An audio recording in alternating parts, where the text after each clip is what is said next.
भगवान विष्णु के हाथ चित्र व मूर्ति में उन्हें सुदर्शन चक्र धारण किए दिखाया जाता है। ये सुदर्शन चक्र भगवान शंकर ने ही जगत कल्याण के लिए भगवान विष्णु को दिया था। इस संबंध में शिव महापुराण की कोटिरुद्र संहिता में एक कथा का उल्लेख है। एक बार जब दैत्यों के अत्याचार बहुत बढ़ गए तब सभी देवता श्रीहरि विष्णु के पास आए। तब भगवान विष्णु ने कैलाश पर्वत पर जाकर भगवान शिव की विधि पूर्वक आराधना की। वे 1000 नामों से शिव की स्तुति करने लगे। प्रत्येक नाम पर एक कमल पुष्प भगवान विष्णु शिव को चढ़ाते। तब भगवान शंकर ने विष्णु की परीक्षा लेने के लिए उनके द्वारा लाए 1000 कमल में से एक कमल का फूल छिपा दिया। शिव की माया के कारण विष्णु को ये पता न चला।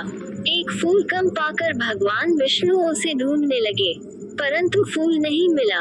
तब विष्णु ने एक फूल की पूर्ति के लिए अपना एक नेत्र निकालकर शिव को अर्पित कर दिया।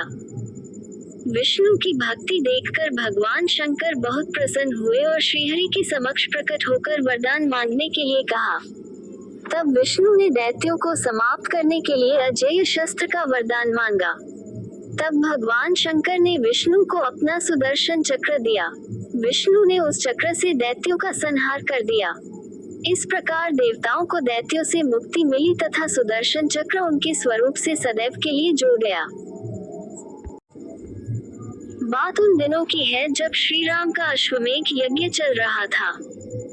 श्री राम के अनुज शत्रुघ्न के नेतृत्व में असंख्य वीरों की सेना सारे प्रदेश को विजित करती जा रही थी। यज्ञ का अश्व प्रदेश जा रहा था। इस क्रम में कई राजाओं के द्वारा यज्ञ का घोड़ा पकड़ा गया, लेकिन अयोध्या की सेना के आगे उन्हें झुकना पड़ा। शत्रुघ्न के अलावा सेना में हनुमान, सुग्रीव और भरत पुत्र पुष्कर सहित कई महारथी उपस्थित थे, जिन्हें जीतना देवताओं के लिए भी संभव नहीं था। कई जगह भ्रमण करने के बाद यज्ञ का घोड़ा देवपुर पहुंचा, जहां राजा वीरमणि का राज्य था। राजा वीरमणि अति धर्मनिष्ठ तथा श्री राम एवं महादेव के अनन्य भक्त थे। उनके 2 पुत्र रुक्मांगद और शुभंगद वीरों में श्रेष्ठ थे। राजा वीरमणि के भाई वीर सिंह भी एक महारथी थे। राजा वीरमणि ने भगवान शंकर की तपस्या कर उन्हें प्रसन्न किया था और महादेव ने उन्हें उनकी और उनके पूरे राज्य की रक्षा का वरदान दिया था।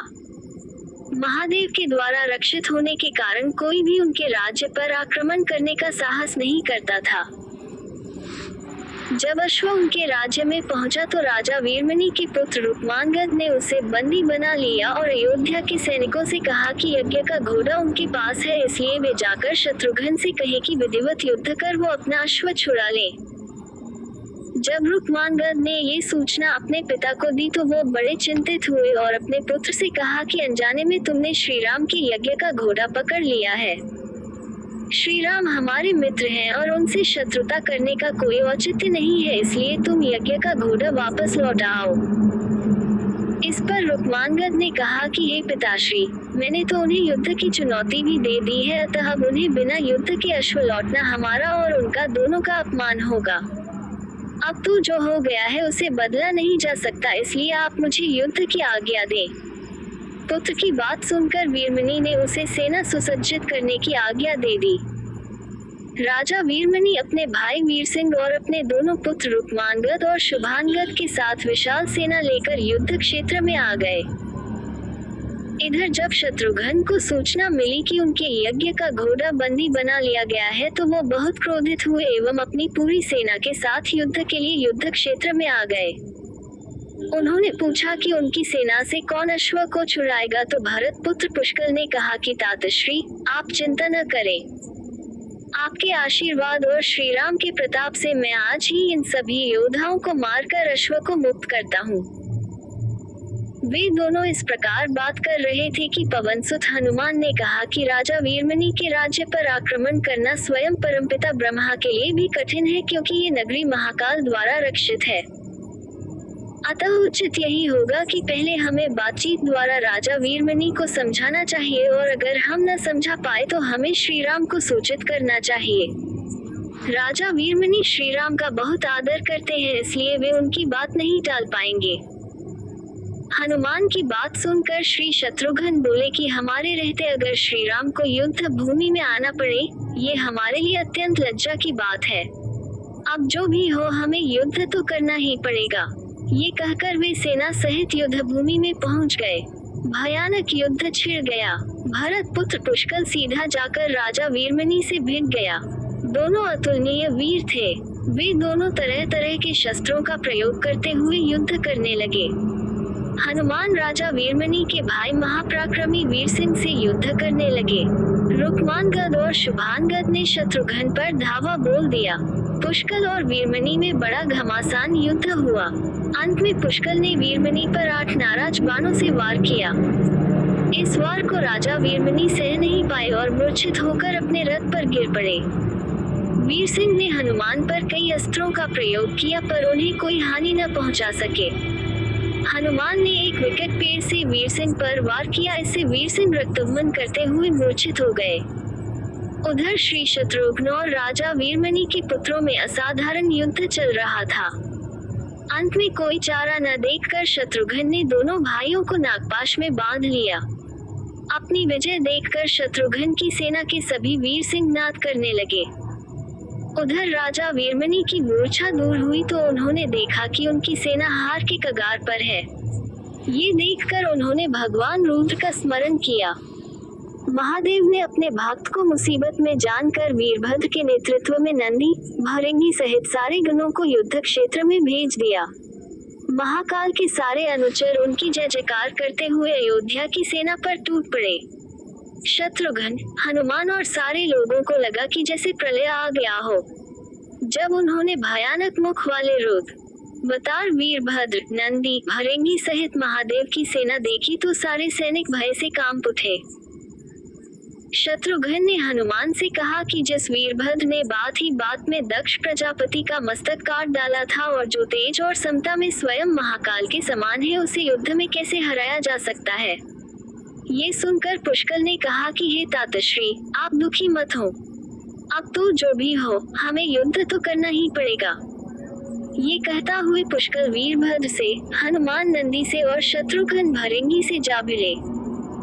पुष्कल ने अपने सारे दिव्यास्त्रों का प्रयोग वीरभद्र पर कर दिया, लेकिन वीरभद्र ने बात ही बात में उसे काट दिया। उन्होंने पुष्कल से कहा कि हे बालक, अभी तुम्हारी आयु मृत्यु को प्राप्त होने की नहीं हुई है, इसलिए युद्ध क्षेत्र से हट जाओ। उसी समय पुष्कल ने वीरभद्र पर शक्ति से प्रहार किया, जो सीधे उनके मर्मस्थान पर जाकर लगा। इसके बाद वीरभद्र ने क्रोध से थर्राते हुए एक त्रिशूल से पुष्कल का मस्तक काट लिया और भयानक सिंहनाद किया। उधर भृंगी आदि गणों ने शत्रुघ्न पर भयानक आक्रमण कर दिया। अंत में भृंगी ने महादेव के दिए पाश में शत्रुघ्न को बांध दिया। हनुमान अपनी पूरी शक्ति से नंदी से युद्ध कर रहे थे। उन दोनों ने ऐसा युद्ध किया जैसा पहले किसी ने नहीं किया था। दोनों श्री राम के भक्त थे और महादेव के तेज से उत्पन्न हुए थे। काफी देर लड़ने के बाद कोई और उपाय न देखकर नंदी ने शिवास्त्र का प्रयोग कर हनुमान को पराभूत कर दिया। अयोध्या की सेना की हार देखकर राजा वीरमणि की सेना में जबरदस्त उत्साह आ गया और वे बाकी बचे सैनिकों पर टूट पड़े। ये देखकर हनुमान ने शत्रुघ्न से कहा कि मैंने आपसे पहले ही कहा था कि ये नगरी महाकाल द्वारा रक्षित है, लेकिन आपने मेरी बात नहीं मानी। अब इस संकट से बचाव का एक ही उपाय है कि हम सब श्री राम को याद करें। ऐसा सुनते ही सारे सैनिक शत्रुघ्न, पुष्कल एवं हनुमान सहित श्री राम को याद करने लगे। अपने भक्तों की पुकार सुनकर श्री राम तत्काल ही लक्ष्मण और भरत के साथ वहां आ गए। अपने प्रभु को आया देख सभी हर्षित हो गए एवं सबको ये विश्वास हो गया कि अब हमारी विजय निश्चित है। श्री राम के आने पर जैसे पूरी सेना में प्राण का संचार हो गया। श्री राम ने सबसे पहले शत्रुघ्न को मुक्त कराया और उधर लक्ष्मण ने हनुमान को मुक्त करा दिया। जब श्री राम, लक्ष्मण और भरत ने देखा कि पुष्कल मृत्यु को प्राप्त हो चुके हैं तो उन्हें बड़ा दुख हुआ। भरत तो शोक में मूर्छित हो गए। श्री राम ने क्रोध में आकर वीरभद्र से कहा कि तुमने जिस प्रकार पुष्कल का वध किया है उसी प्रकार अब अपने जीवन का भी अंत समझो। ऐसा कहते हुए श्री राम ने सारी सेना के साथ शिवगणों पर धावा बोल दिया। जल्द ही उन्हें ये पता चल गया कि शिवगणों पर साधारण अस्त्र बेकार है, इसलिए उन्होंने महर्षि विश्वामित्र द्वारा प्रदान किए दिव्यास्त्रों से वीरभद्र और नंदी सहित सारी सेना को विदीर्ण कर दिया। श्री राम के प्रताप से पार न पाते हुए सारे गणों ने एक स्वर में महादेव का आह्वान करना शुरू कर दिया। जब महादेव ने देखा कि उनकी सेना बड़े कष्ट में है तो वे स्वयं युद्ध क्षेत्र में प्रकट हुए। इस अद्भुत दृश्य को देखने के लिए परमपिता ब्रह्मा सहित सारे देवता आकाश में स्थित हो गए। जब महाकाल ने युद्ध क्षेत्र में प्रवेश किया तो उनके तेज से श्री राम की सारी सेना मूर्छित हो गई। जब श्री राम ने देखा कि स्वयं महादेव रण क्षेत्र में आए हैं तो उन्होंने शस्त्र का त्याग कर भगवान रुद्र को दंडवत प्रणाम किया एवं उनकी स्तुति की। उन्होंने महाकाल की स्तुति करते हुए कहा कि हे सारे ब्रह्मांड के स्वामी, आपके ही प्रताप से मैंने महापराक्रमी रावण का वध किया। आप स्वयं ज्योतिर्लिंग में रामेश्वरम में पधारे। हमारा जो भी बल है वो भी आपके आशीर्वाद के फलस्वरूप ही है। ये जो अश्वमेध यज्ञ मैंने किया है वो भी आपकी ही इच्छा से ही हो रहा है, इसलिए हम पर कृपा करें और इस युद्ध का अंत करें। ये सुनकर भगवान रुद्र बोले कि हे राम, आप स्वयं विष्णु के दूसरे रूप हैं, मेरी आपसे युद्ध करने की कोई इच्छा नहीं है। फिर भी चूंकि मैंने अपने भक्त वीरमणि को उसकी रक्षा का वरदान दिया है, इसलिए मैं इस युद्ध से पीछे नहीं हट सकता, अतः संकोच छोड़कर आप युद्ध करें। श्री राम ने इसे महाकाल की आज्ञा मानकर युद्ध करना शुरू किया। दोनों में महान युद्ध छिड़ गया, जिसे देखने देवता लोग आकाश में स्थित हो गए। श्री राम ने अपने सारे दिव्यास्त्रों का प्रयोग महाकाल पर कर दिया, पर उन्हें संतुष्ट नहीं कर सके। अंत में उन्होंने पाशुपतास्त्र का संधान किया और भगवान शिव से बोले कि हे प्रभु, आपने ही मुझे ये वरदान दिया है कि आपके द्वारा प्रदत्त इस अस्त्र से त्रिलोक में कोई पराजित हुए बिना नहीं रह सकता, इसलिए हे मां देव, आपकी ही आज्ञा और इच्छा से मैं इसका प्रयोग आप पर ही करता हूँ। ये कहते हुए श्री राम ने वो महान दिव्यास्त्र भगवान शिव पर चला दिया। वो अस्त्र सीधा महादेव के हृदय स्थल में समा गया और भगवान रुद्र इससे संतुष्ट हो गए। उन्होंने प्रसन्नता पूर्वक श्री राम से कहा कि आपने युद्ध में मुझे संतुष्ट किया है, इसलिए जो इच्छा हो वर मांग ले। इस पर श्री राम ने कहा कि हे भगवान, यहाँ इस युद्ध क्षेत्र में भ्राता भरत के पुत्र पुष्कर के साथ असंख्य योद्धा वीरगति को प्राप्त हो गए हैं, उन्हें कृपया जीवन दान दीजिए। महादेव ने मुस्कुराते हुए तथास्तु कहा और पुष्कर समेत दोनों ओर के सारे योद्धाओं को जीवित कर दिया। इसके बाद उनकी आज्ञा से राजा वीरमणि ने यज्ञ का घोड़ा श्री राम को लौटा दिया और अपना राज्य रुक्मांगद को सौंपकर वे भी शत्रुघ्न के साथ आगे चल दिए। हेलो यूट्यूब फैमिली, इस कहानी का स्मरण जरूर करें। कैसी लगी कहानी कमेंट में जरूर बताएं। अगला एपिसोड दूसरे पार्ट में।